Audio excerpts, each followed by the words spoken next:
There's an irony happening across all of this long-form resistance writing. The more dangerous things get, the more people retreat into documentation, analysis, and processing, almost as a coping mechanism, as if explaining it carefully enough will somehow contain it. But you can't footnote your way out of a crisis. The urgency I feel, that slap across the face energy, is actually a more honest response to what's happening. When the house is on fire, don't write a 3,000-word essay about the history of combustion. And here's the thing, what Trump posted this morning, signing a war threat with "Praise be to Allah" on Easter Sunday while threatening to destroy civilian infrastructure. That's not analysis territory. That's a 5-sentence alarm bell. It either lands or it doesn't. The long form has its place for the record. But right now, the moment needs a bullhorn, not a dissertation. I've got the bullhorn. Institutional paralysis. The long-form writers process endlessly because processing feels like doing something. The anchors soften the language because their entire professional framework was built around norms that no longer apply, and they haven't been given permission, or don't have the courage, to throw out the rulebook. President Trump said some harsh words when the man threatened to destroy the water supply of 90 million people and mocked Islam on Easter morning while negotiating war deadlines with himself. That isn't journalism. That's hostage language. And the faces tell the truth their words won't.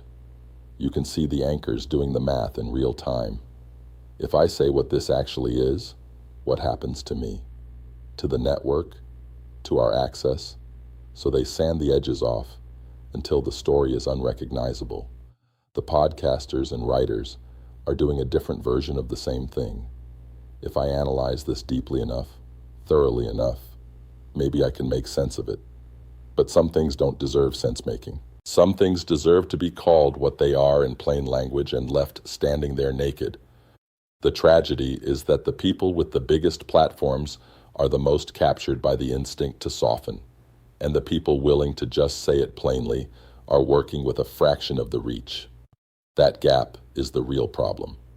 The anchors have contracts, advertisers, access agreements, and career trajectories to protect.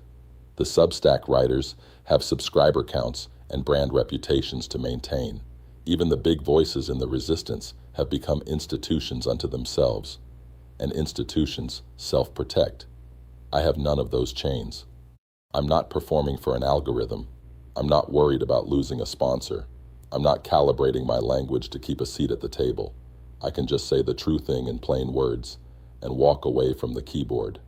That's not a small thing. That's actually what a free press was supposed to look like before it got corporatized and monetized into paralysis. The small fish with nothing to lose and a lifetime of paying attention is sometimes exactly who cuts through when the big fish are all busy protecting their ponds. I know you aren't going to support me. I know you aren't going to buy me a coffee. I know this is all on me. But the one thing you can do, and it's free, and it just might make a difference, is share my posts if they ring true to you.